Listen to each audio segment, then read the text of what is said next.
हे बघा, आता का नाही आम्हाला या हंडीमध्ये बकऱ्याच्या मटणाचं सूप करायचं आहे, कारण माझ्या मुलाला सर्दी झाली. आता आम्ही चूल आणली, इथं चूल ठेवली, त्याच्या विटावरती चूल मांडायची आहे आणि चूल मांडून त्याला आच लावायची आम्हाला. आच लावल्यानंतर बघा माझा नातू कसा चालला आहे, थोडंसं काहीतरी आणल त्यानं आता जाऊन, मग आम्ही त्या चुलीला आच लावू. बघा त्याला किती आनंद झाला आहे. हे बघा आच लावली आता त्याला.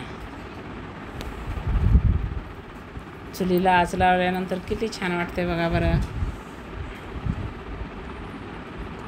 चुलीवरचं स्वयंपाकाला म्हणजे खूप चांगलंच वाटते आणि खायला पण आवडतं, सूप प्यायला पण आवडतं चुलीवरचा, किंवा पूर्ण कुठलाही स्वयंपाक केला तर छानच लागतो.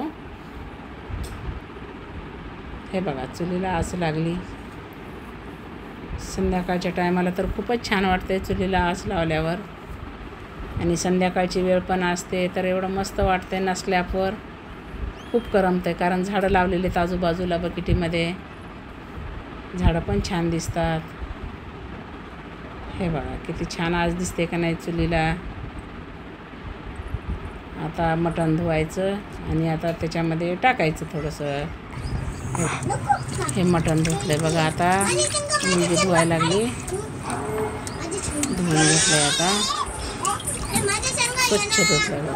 आणखी आता एक पाण्याने धुवायचं डबल. ओके, हे बघा हे डबल धुवून घेतलं, आता 2 पाण्याने धुतलं मस्त मटण. आता याच्यानंतर आपल्याला त्याच्या हंडीमध्ये टाकायचं. हे बघा हंडीत मटण टाकलं आहे आता, आणि हंडीत चुलीवर ठेवल्यानंतर किती छान वाटते बघा बरं. हे बघा हळद टाकली, आता थोडं मीठ टाकलं,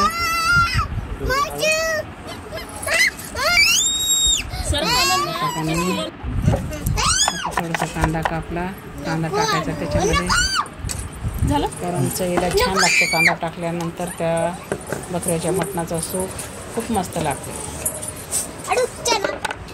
ओके, हे बघा कोथिंबीर पण टाकली थोडीशी. आता याला थोडं फिरून घ्यायचं. हंडीमध्ये टाकले बघा, मातीची हंडी आणली विकत, आणि त्या हंडीमध्ये कारण शिजवायला आवडतं आणि खायला पण छान लागतं म्हणून. हे बघा आता हंडीच्या वरती झाकण ठेवले ना, त्याच्यामध्ये पाणी ठेवले, त्याला आमच्याकडे येळणी म्हणतात बरं काय. आता तुमच्याकडे काय म्हणतात ते सांगा आम्हाला, हां कमेंटमध्ये सांगा. आता आज छान लागते. हे बघा आमचं सूप तयार झालं आहे आता, किती मस्त दिसतंय बघा.